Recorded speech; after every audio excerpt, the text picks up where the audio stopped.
ഗുരുവായൂർ ക്ഷേത്രത്തിലെ ഉദയാസ്തമന പൂജ മാറ്റിയ വിഷയത്തിൽ ആചാരങ്ങൾ അതേപടി തുടരേണ്ടതായിരുന്നുവെന്ന് സുപ്രീം കോടതി. തിരക്ക് നിയന്ത്രിക്കാൻ പൂജ മാറ്റിയതിലും വിമർശനം. തന്ത്രി കുടുംബം നൽകിയ ഹർജിയിന്മേലാണ് കോടതിയുടെ നിരീക്ഷണം. കേസിൽ ഗുരുവായൂർ ദേവസ്വത്തിനും തന്ത്രിക്കും കോടതി നോട്ടീസ് അയച്ചു.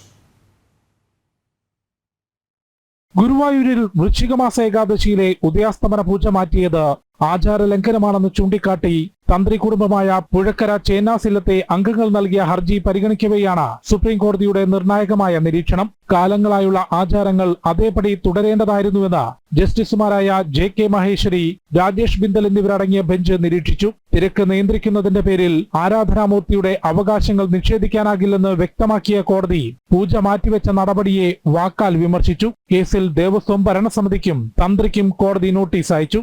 അഷ്ടമംഗല്യ പ്രശ്നത്തിന് ശേഷമേ ഗുരുവായൂരിലെ പൂജകളിൽ മാറ്റം വരുത്താനാകൂവെന്നും അതില്ലാതെയാണ് ഉദയാസ്തമന പൂജ മാറ്റിയതെന്നും പുഴക്കര ചേന്നാസില്ലത്തെ അംഗങ്ങൾ നൽകിയ ഹർജിയിൽ വ്യക്തമാക്കിയിരുന്നു. കൂടാതെ ആചാരങ്ങൾ മാറ്റുന്നത് ദേവഹിതത്തിനെതിരാണെന്നും അത് ക്ഷേത്രത്തിന്റെ ചൈതന്യത്തെ ബാധിക്കുമെന്നും ഹർജിയിൽ ചൂണ്ടിക്കാട്ടിയിരുന്നു. എന്നാൽ തന്ത്രിയുടെ അഭിപ്രായം കൂടി പരിഗണിച്ചാണ് പൂജ മാറ്റിയതെന്നാണ് ദേവസ്വം ബോർഡിന്റെ വാദം. ഗുരുവായൂരിൽ നിലവിൽ ദിവസേന നടത്തുന്ന പൂജകൾ സംബന്ധിച്ച് വെബ്സൈറ്റിലെ പട്ടിക അതുപോലെ പാലിക്കണമെന്നും വാദത്തിനിടെ കോടതി നിർദ്ദേശിച്ചു.